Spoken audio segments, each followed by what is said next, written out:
کرتی ہے تو کیا اس کا مطلب یہ سمجھا جائے کہ مسلم لیگ نون اسی برس الیکشن کرانے کے لیے تیار ہے؟ نہیں، آپ مجھے یہ بتائیں کہ اسی برس الیکشن کرانے سے کیا مراد ہے؟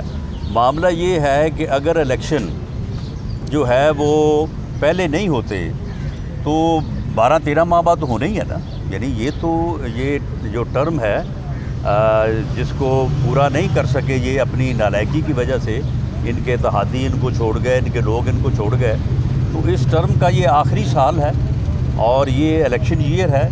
اس میں جو ہے وہ الیکشن ہونا ہے، تو اس لیے ہم نے عوامی رابطہ مہم جو ہے وہ شروع کی ہے اور اس سلسلے میں ہم اس کا یہ جو ہے نا وہ بیانیہ بھی توڑ دیں گے کہ جی یہی جلسے کر سکتے ہیں یا یہی جو ہے وہ پاپولیرٹی گین کر رہے ہیں. انشاءاللہ تعالیٰ آپ آنے والے دنوں میں دیکھیں گے کہ ہمارے بڑے جلسے بھی ہوں گے اور ہم بھرپور پولیٹیکل ایکٹیویٹی کریں گے. سابق وزیر اعظم محمد نواز شریف کی سزا ختم کرنے کے لیے فیڈرل گورنمنٹ کے پاس ایک اختیار ہے، تو کیا یہ کچھ ایسی چیز کوئی زیر غور ہے کہ اس کی سزا سسپینڈ کی جا سکتی ہے؟ یہ اختیار ہے.